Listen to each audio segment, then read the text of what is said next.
அனைவருக்குமே வணக்கம். சற்று முன் கிடைத்திருக்கக்கூடிய ஒரு மிக மிக முக்கியமான செய்தி ஒன்று வெளியாகியுள்ளது. சற்று முன் திமுகவின் ஆலமரம் சரிந்தது, போலீஸ் குவிப்பு, இது மாதிரி பார்த்தீங்கன்னா செய்திகள் வெளியாயிருக்கு. அதிரடியாக பார்த்தீங்கன்னா திமுகவுக்கு ஒரு மிகப்பெரிய சிக்கல் சுட்டு இருக்கு இல்லையா? ஸோ அனைவருக்குமே தெரியும். பார்த்தீங்கன்னா 2 நாட்களுக்கு முன்னாடி திருமாவளவன் அவர்கள் செய்த சம்பவம் பெரும் பேசும் பொருளாய் மாறி இருக்கு. இந்த நிலையில் அண்ணாமலை அவர்களும் பார்த்தீங்கன்னா அதிரடியாக கடுமையாக விமர்சனங்கள் செஞ்சிருந்த நிலையில இதற்கு அனைத்துக்குமே திமுகவுடைய தலைவர் முதல்வர் ஸ்டாலின் அவர்கள் தான் காரணம். அவருடைய ஆட்சி எப்படி நடக்குது அப்படின்ற மாதிரி பார்த்தீங்கன்னா உண்மைகளை வெளிக்காட்டி அவர் வீடியோ வெளியிட்டிருந்த நிலையில இப்ப அதிரடியாக முதல்வர் ஸ்டாலின் அவர்களுக்கு ஒரு மிகப்பெரிய சிக்கல் விழுந்திருக்கு.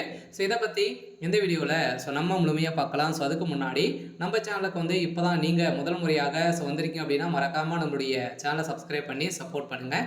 வாங்க வீடியோக்குள்ளே போகலாம்.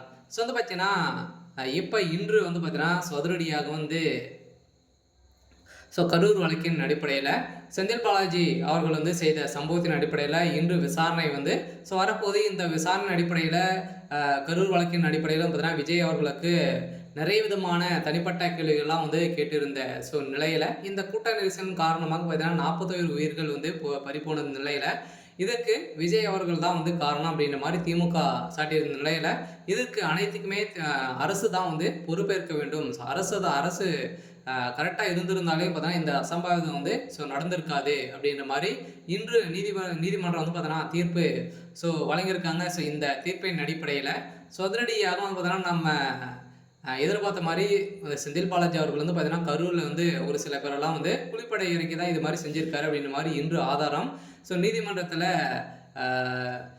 கொடுத்துருக்காங்க. இந்த நீதிபதி வழங்கிய தீர்ப்பின் அடிப்படையில் இன்று அதிரடியாக பார்த்தீங்கன்னா திமுகவுடைய ஆலமரம் அதிரடியாக கைது செய்யப்பட போகிற முதல்வர் ஸ்டாலின் அவர்கள் கைது செய்யப்பட போறாரு அப்படின்ற மாதிரி தான் இப்போ தகவல் வெளியே இருக்கு. இருந்தாலுமே திருமாவளவன் அவர்கள் பார்த்தீங்கன்னா ஒரு வழக்கறிஞராகவே பார்த்தீங்கன்னா அவர் அப்படியே பிரட்டி போட்டு அடிக்கப்பட்ட சம்பவம் பார்த்தீங்கன்னா அதிரடியாக அங்கு திடீர்னு போராட்டத்திலேருந்து இருந்தாங்க. இந்த நிலையில் இந்த ரவுடித்தனத்திற்கு எதிராக நீதிமன்றத்தில் பார்த்தீங்கன்னா அதிரடியாக நீதிபதி வழங்கிய தீர்ப்பின் அடிப்படையில் இப்போ முதல்வர் ஸ்டாலின் அவருடைய பதவிக்கு உழவைக்கும் விதமாக தான் திருமாவளவன் அவர்கள் செஞ்சிருக்காரு.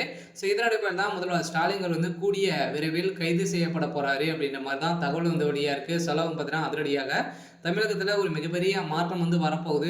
மாற்றத்தின் அடிப்படையில் திமுகவுடைய ஆலமரமாக இருக்கக்கூடிய முதல்வர் ஸ்டாலின் அவர்களுக்கு தான் ஒரு மிகப்பெரிய பதிலடி கொடுக்கும் விதத்தில் மக்கள் வருகின்ற 2026 ஒரு மிகப்பெரிய சம்பவம் செய்ய போகிறாங்க. சரி, ஓகே. இன்னைக்கான அப்டேட் இதுதான். மறக்காமல் நம்மளுடைய சேனலை சப்ஸ்கிரைப் பண்ணி